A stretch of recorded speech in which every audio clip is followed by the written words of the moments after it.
José Oswald de Souza Andrade foi escritor e dramaturgo brasileiro, uma das personalidades mais polêmicas do modernismo. Nasceu no dia 11 de janeiro de 1980 em São Paulo, filho único, estudante de Ciências e Letras no ginásio de São Bento, onde ouviu um professor a profecia que seria escritor.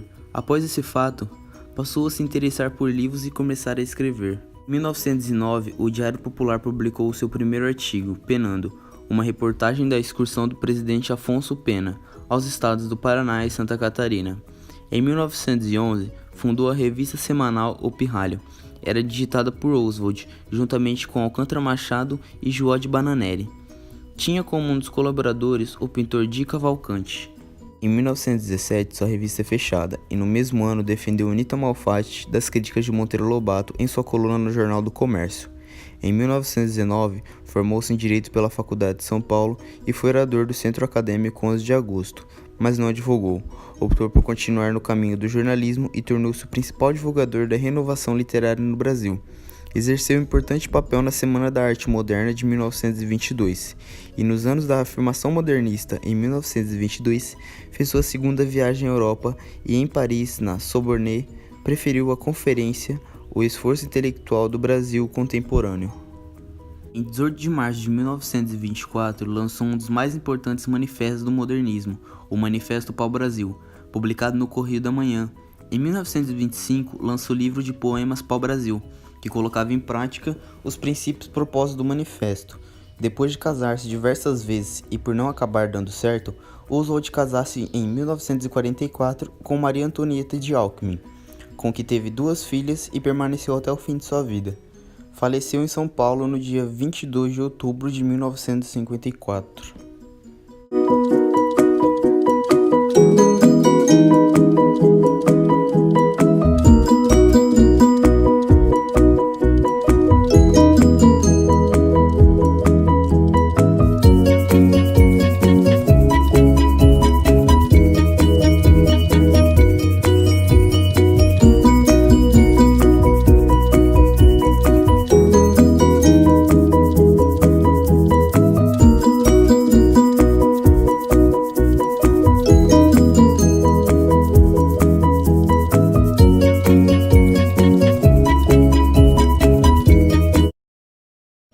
Pertencendo a uma família rica, a infância de Miramar não foi uma das melhores.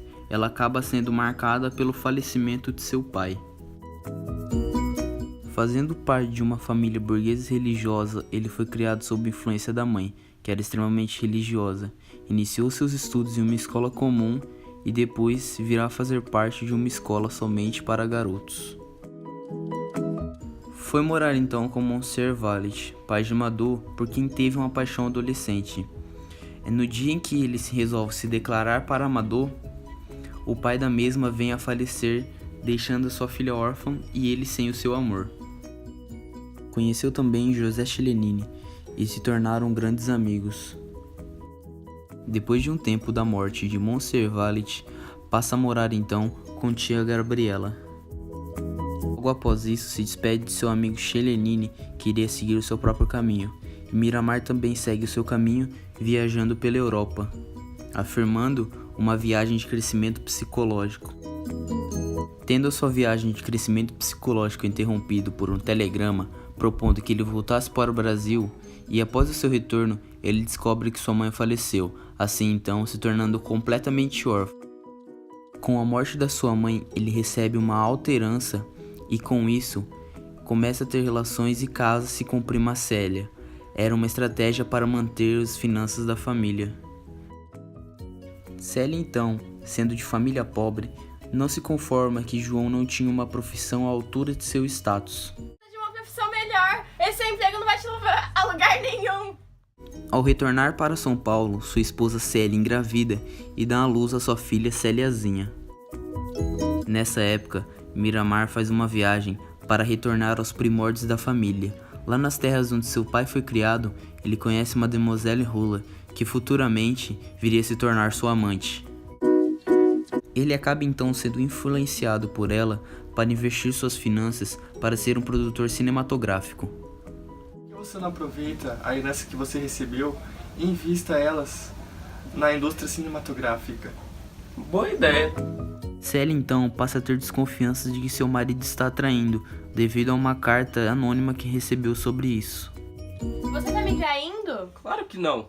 Como não? E aquela carta que eu recebi anônima falando que você tava me traindo com aquela atriz?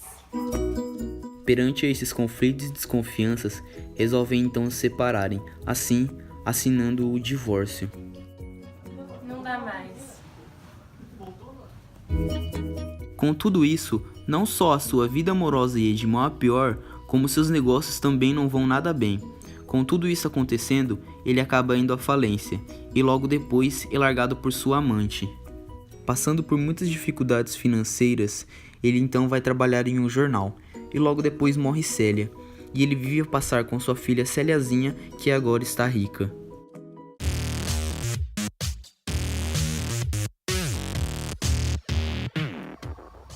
Cara, quem tá bagulho do Google aí? É ele, quando você aperta. Toda hora. É quando você aperta. Pô, pode não dá nem pra... Erros de gravação.